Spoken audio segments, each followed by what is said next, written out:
Good evening. We find out at the end of the parsha that Avram takes a third wife. That might not be 100% accurate. That Avram gets married for the third time. The portion is Chaye Sarah. It deals with the events that follow the passing of Avram's wife of many years, Sarah Imenu, a matriarch. And after she passes on, it's time for Yitzchak to get married. And we read a lot in the parasha about the marriage of Yitzchak, the Eliezer going out to find a wife, to locate a wife, to convince the family that it's a suitable match to send her along, and the eventual marriage of Rivka and Yitzchak. And all that we always told, that's part of Chaye Sarah, because the true expression of the life of Sarah is when there is continuity, when there is, the next generation, and so forth. Then we get to the end of the parasha, and it seems that Avram is doing something really, really strange at the very end of the parasha. Now, let's just put it in perspective. If Yitzchak was 37 at the time of the Akedah, which we discussed previously. No, it wasn't at this shiur, different forum. If Yitzchak was 37 at the time of the Akedah, Abraham was 100 years older than him, as we know. He was 100 when he was born. And the marriage of Rivka took place 3 years, Yitzchak and Rivka, 3 years after the Akedah. We've got, all these sources and Rashi and the Talmud and so forth. That would place Avram at the age of 140 years old. What does Avram do at the age of 140 years old, and maybe a bit more? He gets married. Parsha ends with the words, and Avraham then took another wife whose name was Keturah, and with her he has 6 children.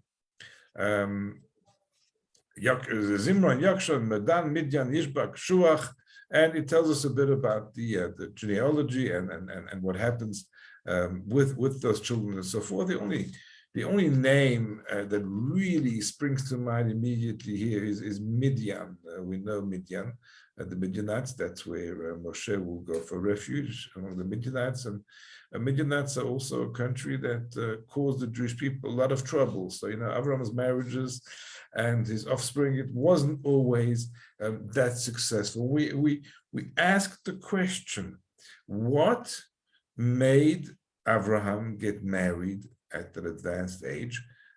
He'd had already 2 wives. This was the 3rd marriage. Wouldn't that seem to be disloyal to Sarah, who had just passed away a few years earlier, particularly, and we'll see a bit later on that there is a view that this woman, Keturah, is actually another name for Hagar. Hagar is that woman, the one that Abraham was told by Sarah to send away, and she was sent away from his household. And now, if Keturah is indeed Hagar, and there's such a strong view, wouldn't that be, even more disloyal? So, kind of, what happened to the Shalom Bayit? I think the best way to establish that is actually to go and visit them. If you go and visit them, there is their burial place, and at the tomb of the patriarchs. That is the cave of the patriarchs in Hebron. If you go up those steps, then the actual burial places tradition has a more or less, if you can see my arrow where I'm pointing it now, but we kind of have grave markers and memorials that can be found over there up inside that building that has been built over there above this kind of what seems to be a Herodian building of that period, judging by the stones. And if we go visit, well, I don't know if we can visit, but there is the record of a visit to the tomb that is recorded in the Talmud in Baba Batra. Baba Batra tells us that there was a rabbi called Rabbi Benar, and he was marking burial caves. And the reason for that is because they were very careful with purity, particularly for Kohanim. If a Kohen becomes impure, that precludes him from, doing the service. So he would go around and mark graves. And he went to the cave, and you get to the cave of Abraham, cave of Machpelah. There is Eliezer, who is still serving Avram, is standing before the entrance. And Rabbanah said to him, well, what's Abraham doing right now? I want to come and visit. And Eliezer says to him, he's lying in the arms of Sarah. So let's leave that for now. We'll come back to that Gemara a little bit later. But for now, we're relieved because the Shalom Bayit is kind of fairly intact. And they're still talking to one another, even if it seems that Benar and our visit to the Talmud, Machpelah, caught them in the very intimate moment. Well, we're relieved to find out that the Shalom Bayit is still good, despite Abraham marrying what possibly could have been, as I said, that woman. What's also reassuring is to find out that the shidduch between Keturah and Abraham was actually made by Yitzchak. So it couldn't have been that bad, couldn't have been so disloyal to Sarah if Yitzchak, son of Sarah, was actually looking to have Abraham remarry. And it says just before that Yitzchak was coming back from Be'er Lachai Roi, where he'd gone, and we know that that is where Hagar actually went, so that kind of gives credence. So let's have a look at the three wives of Abraham, and when and where this is all happening. And let's go back into the text of the Torah, where we're going to find descriptions of all three marriages. So number one, we find the end of the portion of Noach, that Avram and Nachor married. The name of the wife of Avram is Sarai. The name of the wife of Nachor is Milcah, daughter of Haran, who was the father of Milcah and Yiscah. That looks very, very complicated, but basically we're being told, and we'll find that in a moment by looking in Rashi, that Sarai and Yiscah are one and the same. Haran is one of the brothers of Abraham. So Abraham, there were actually three of them. There was Avram, Nachor, and Haran. Haran died at Ur Kasdim, long story, not for now. And Avram married his daughter, his niece, which is halachically permitted, even though it's not very common. This explains why later, when Paro kidnaps Sarai and Avram says she's my sister, he actually means she's my kin. She's actually my sister. She's my brother's daughter, but she's related to me. And maybe like in the African cultures, the extended family are referred to as brothers and sisters, as we know. So Rashi says that Yiscah is the same as Sarah, and explains to us a number of reasons. The word Yiscah actually means to see, because she had prophecy, or because, as the Gemara says, everyone gazed at her beauty, or also from the word Nesicha, which would be a princess, and the name Sarah also means that. So that's Sarah. Sarah, accordingly, would be a descendant of Shem, and from that family, which is the same family that Avraham Avinu stems from. And that's Avraham's first marriage. Avraham's second marriage takes place after Sarah has been married to Avraham for a long time. There are no children, and it is Sarah who actually suggests this marriage to the maidservant, that is Hagar. And he says, maybe in the merit of you taking my maid as your wife, as your concubine, whatever the case would have been, maybe in that merit I'll be blessed with offspring. So, and if not, well, then you will at least have children. And Avram is prepared to do this. Who is this woman called Hagar? Rashi quotes from Genesis Rabbah, from Medrash Rabbah, and says she's actually a daughter of Pharaoh. And when he noticed the great sanctity of this woman Sarah and the miracle she was able to do, he said, you know what? I think the best thing I can do for my daughter is actually connect her with that household. So that would make Hagar into an Egyptian or a descendant of Noah's second son, Ham, from Africa. Then we have Yalkut Shimoni, who says that of the three wives that Abram married, there's of course Sarah, there is Keturah, and there is Hagar. So Sarah, as I mentioned, is a daughter of Shem. Keturah is a daughter of Yefet, and Hagar is a daughter of Ham. So according to the Yalkut Shimoni, and many take this approach, Hagar would not be, Keturah would not be another name for Hagar. Rashi has another view. He says Keturah and Hagar is one and the same. Keturah is connected with the Hebrew word for incense, ketoret. So because her deeds are as beautiful as incense, and also because she closed herself, she didn't allow anyone else, she tied herself up, so to speak, to Abraham. That word keturah, koter in Aramaic means to tie up, and in fact the two are connected because the ketoret allows us to connect in a very intimate and very deep way with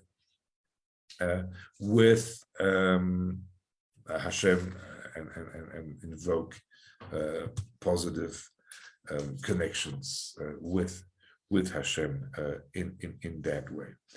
It would appear, if indeed she was Hagar, that Abraham felt justified in marrying Hagar again. The main reason for sidelining Hagar was that she was a mother of Ishmael, and she clearly had no control over him. At one point, Sarah caught Ishmael using Yitzchak for target practice, getting him involved, being a really, really, really bad influence. In modern terminology, we would say, she saw them huddled over, over a smartphone together and decided he was being a bad influence. Of course, bad influences today and back then slightly different.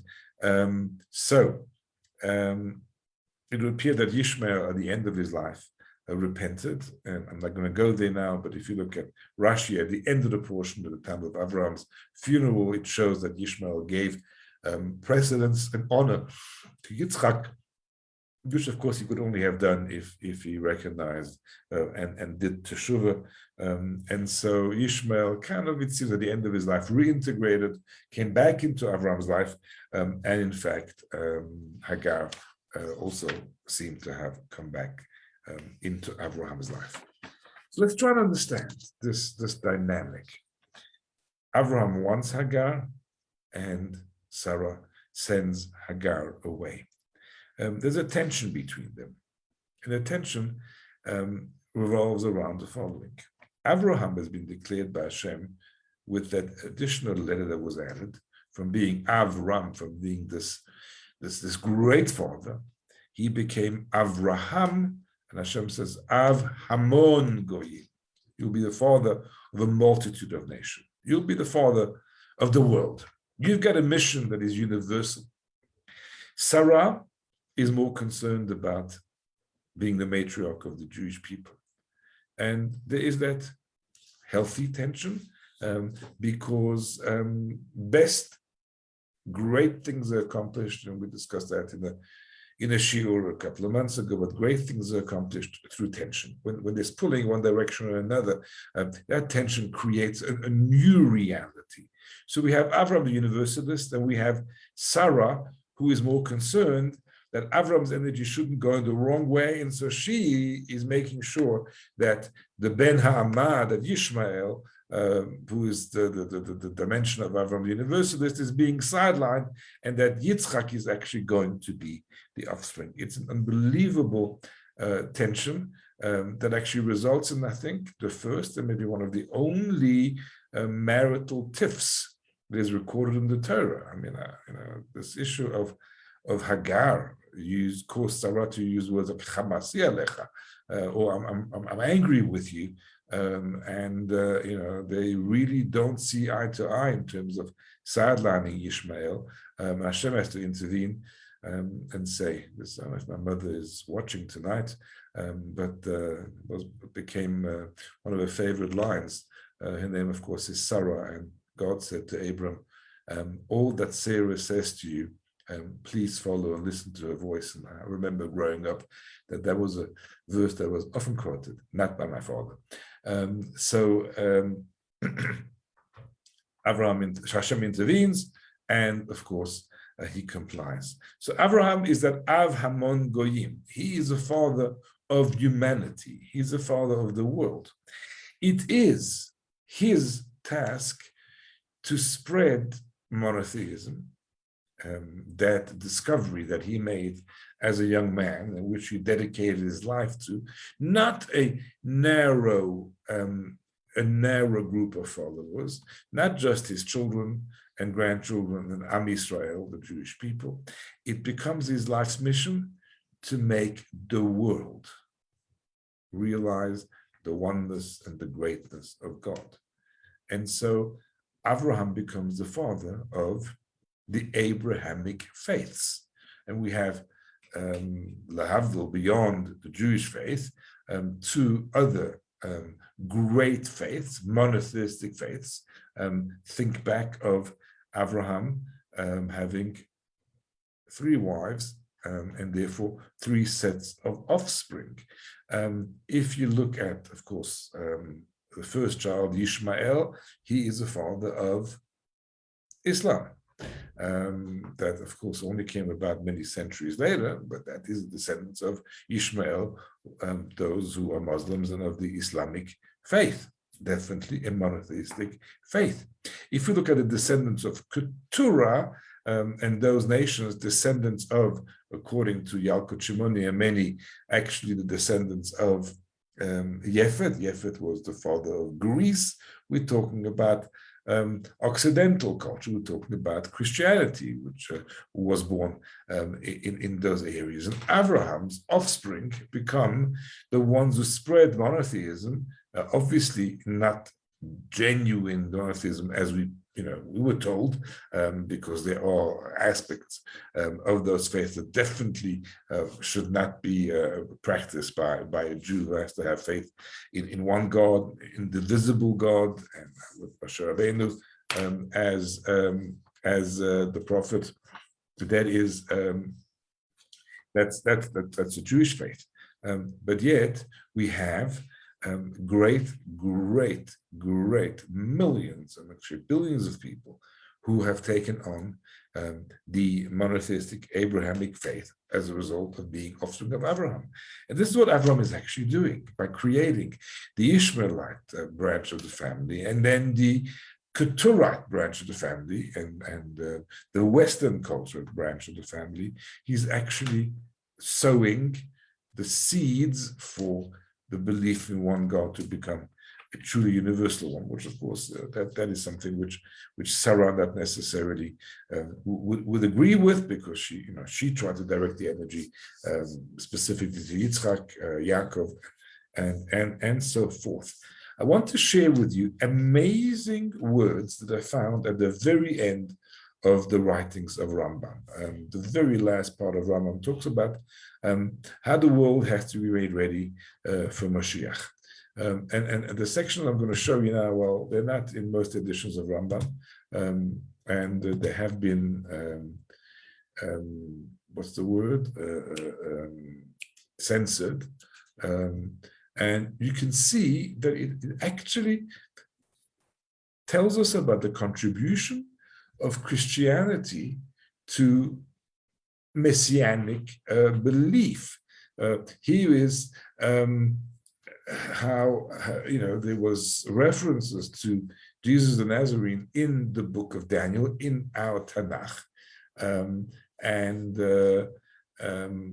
even though this particular prophet caused so much hardship for the Jewish people, nevertheless, we don't understand Hashem's ways, but we do know that the doings of this particular prophet, as well as the Ishmaelite, that's Muhammad, of course, who came after him, are nothing but to pave the way for Mashiach and prepare the entire world to worship God together. Unbelievable. And Rambam says that both Christian faith and the Islamic faith are both in the worlds by the design of Hashem, notwithstanding all the tsaros we've had from both of these faiths and the adherents, to make the world not just believe in one God, but to make the world ready for Mashiach. Because at the end of the day, Abraham's faith and what he spread in his message becomes fulfilled when Mashiach comes. And then the world is filled with a knowledge of God, which is the next chapter in Rambam, which we're not going to get to. But that's the whole purpose of Abraham starting to teach people, the world, about God, is for everyone to recognize the greatness of God. And that is only going to happen when Mashiach comes. But for now, because of these, other two great faiths, and I say that only in terms of the greatness of the impact that they've had on humankind as a whole, on literally billions of people.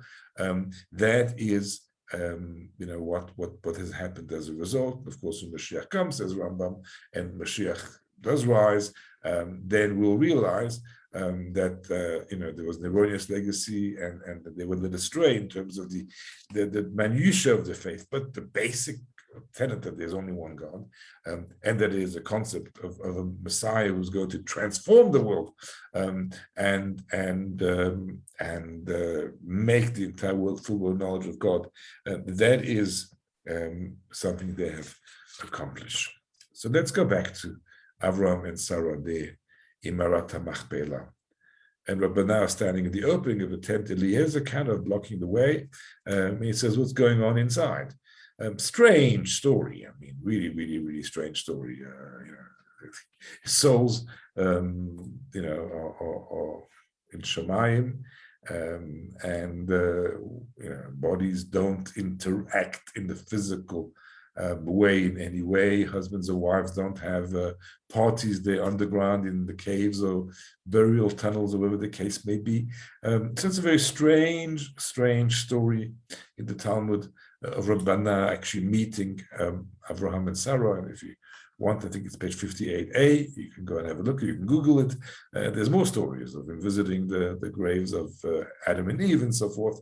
But I'm just mentioning Avraham and Sarah because that is our topic tonight. And so Eliezer said to him, he's lying in the arms of Sarah. She's examining his head. Rabbanah said to him, go tell him that Benah is standing at the entrance. Well, there, Benah is already at the cave. He doesn't want to miss the opportunity of meeting this great couple, but he's a bit embarrassed about going in while they appear to be in a very intimate kind of position and embrace. Eliezer says, don't worry, you may enter, because they're in Shemayim now, and there's no Yetzer Hara there. So it's like, it's a bit like, there was no harm in Avraham and Sarah being, in Adam and Eve being unclothed before the sin, because they were living in Gan Eden literally, and there was no evil inclination, and therefore there was no harm. There was no shame in uncovered parts of the body. Likewise, now Avram and Sarah are now, there is no shame, there is no Yetzer Hara, and therefore there is no reason why you shouldn't enter. So, but now presumably knocks on the door and enters, and it doesn't tell us much more about that.